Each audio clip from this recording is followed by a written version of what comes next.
Hi, I'm a certified personal property appraiser Dave Maloney, author of Appraising Personal Property Principles and Methodology. This video is another in a series of hot topic discussions for the personal property appraiser. To see all my videos, visit my YouTube channel at youtube.com/asktheappraiser. Note that throughout these hot topic discussions, I make reference to USPAP. USPAP is an acronym for the Uniform Standards of Professional Appraisal Practice, which are promulgated by the Appraisal Foundation of Washington, D.C. The goal of USPAP, which is updated biennially, is to maintain public trust in the appraisal profession. For more information about USPAP, visit appraisalfoundation.org. This hot topic discussion addresses the issue of what, in all likelihood, is an unintentional misrepresentation by the personal property appraiser of his or her credentials. I first addressed this issue in a 2009 Appraisal Course Associates newsletter, when there appeared to be a growing use by appraisers of two USPAP-related terms which might be construed as being misleading. In the first instance, an appraiser refers to him or herself as being a USPAP Certified Appraiser. In the second case, the appraiser states that he or she offers USPAP Certified Appraisals. And I continue to see the use of these terms, thus this caution. According to the Director of Research and Technical Issues at the Appraisal Foundation, the Appraisal Foundation does not certify appraisals or appraisers.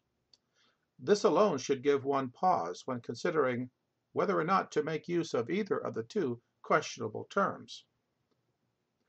But there are additional reasons as well. The ethics rule of USPAP prohibits advertising in a false, misleading, or exaggerated manner. Doing so, of course, endangers public trust in the appraisal profession.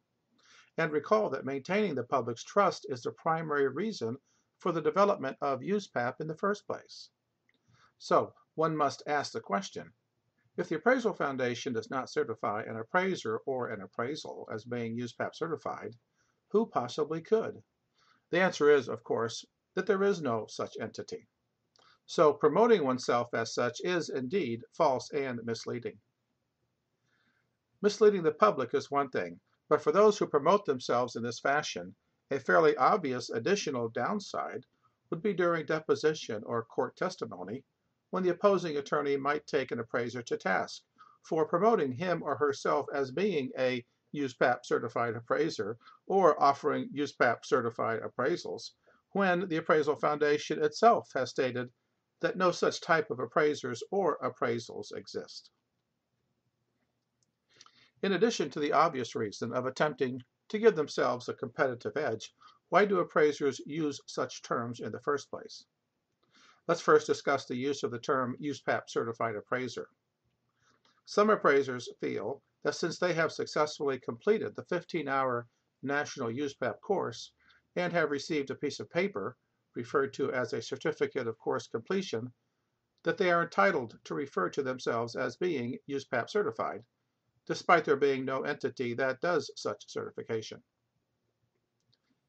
This is a dangerous route to take, as it violates the public's trust by giving the impression that the appraiser has been certified by a bona fide certifying authority. Most professionals agree that a certificate of course completion does not equate to being certified by a recognized body that is empowered to do so.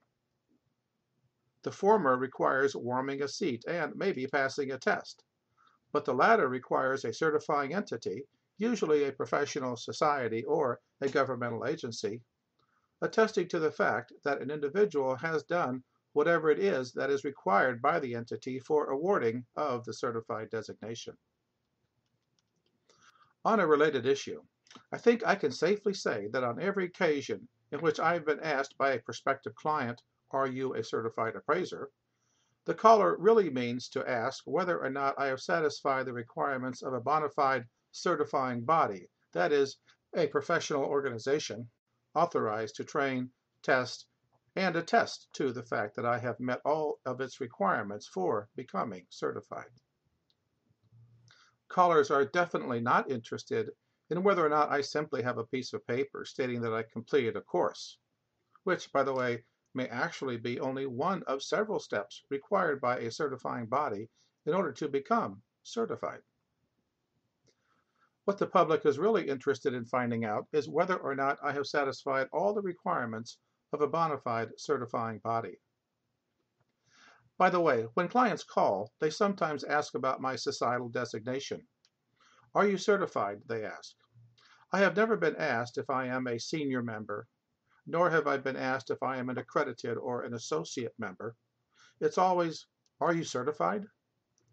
The public's use of that term will never change. The term certified is ingrained in our lexicon and always will be. We should explain to the caller that the various appraisal associations make use of different terms for different levels of designation. For instance, one association uses the term accredited senior appraiser, while another association uses certified appraiser.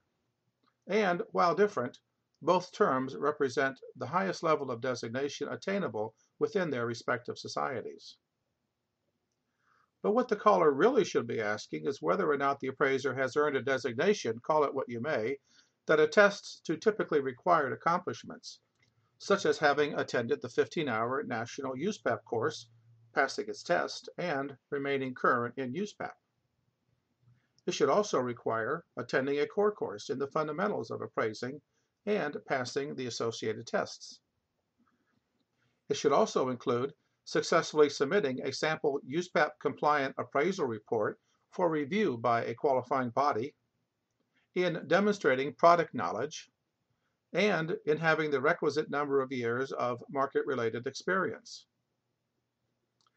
Appraisers who have accomplished these requirements are not necessarily referred to as certified by their parent societies. Indeed, most are not. Only a small fraction of appraisers actually ever attain their society's highest level of designation. Most earn only an intermediary level of designation, such as accredited member, which, while not the highest level of designation, is entirely adequate to develop and report opinions of value in accordance with USPAP. Let's now discuss the second issue, which involves those appraisers who claim to prepare USPAP certified appraisals. They claim that the use of the term USPAP certified appraisal is appropriate and is not misleading because they include in the appraisal report the USPAP required signed certification, and it is this certification that causes the report in their minds to become USPAP certified. I don't agree. I can find no justifiable link between an appraisal report being USPAP certified and the inclusion of the USPAP certification statement within the report. The USPAP certification is merely an attestation by the appraiser to certain elements of information contained in the report regarding the assignment.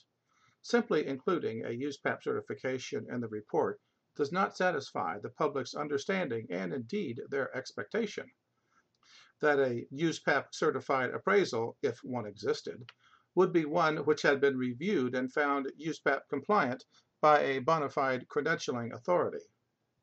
And there are no such entities which do so, certainly not the Appraisal Foundation. USPAP was designed and is maintained with the express purpose of maintaining the public's trust and confidence in the profession of appraising. To promote one's self as a USPAP certified appraiser based on receiving a certificate of course completion, or as one offering USPAP certified appraisals based on the inclusion of a USPAP certification in a report, simply does not meet the public's expectations. As a result, doing so would appear to be misleading and in violation of the USPAP ethics rule regarding false, misleading, or exaggerated advertising. To be most accurate, I suggest that appraisers simply state in their promotional literature and on their websites that their appraisals are prepared in compliance with USPAP.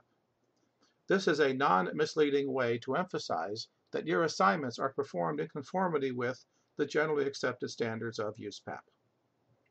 And appraisers who have done so can also make mention in their curriculum vitae and promotional literature that they have attended the 15-hour National USPAP course taught by an AQB certified National USPAP course instructor and have passed the course exam. This is a non-misleading way to emphasize your knowledge of and proficiency in USPAP.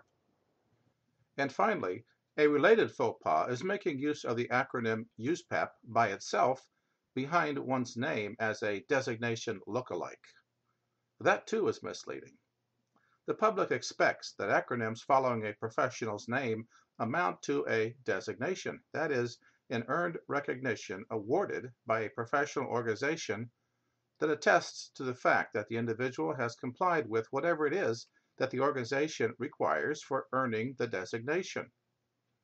ASA and ISA CAP are a couple examples of well-known designations from recognized personal property appraisal organizations.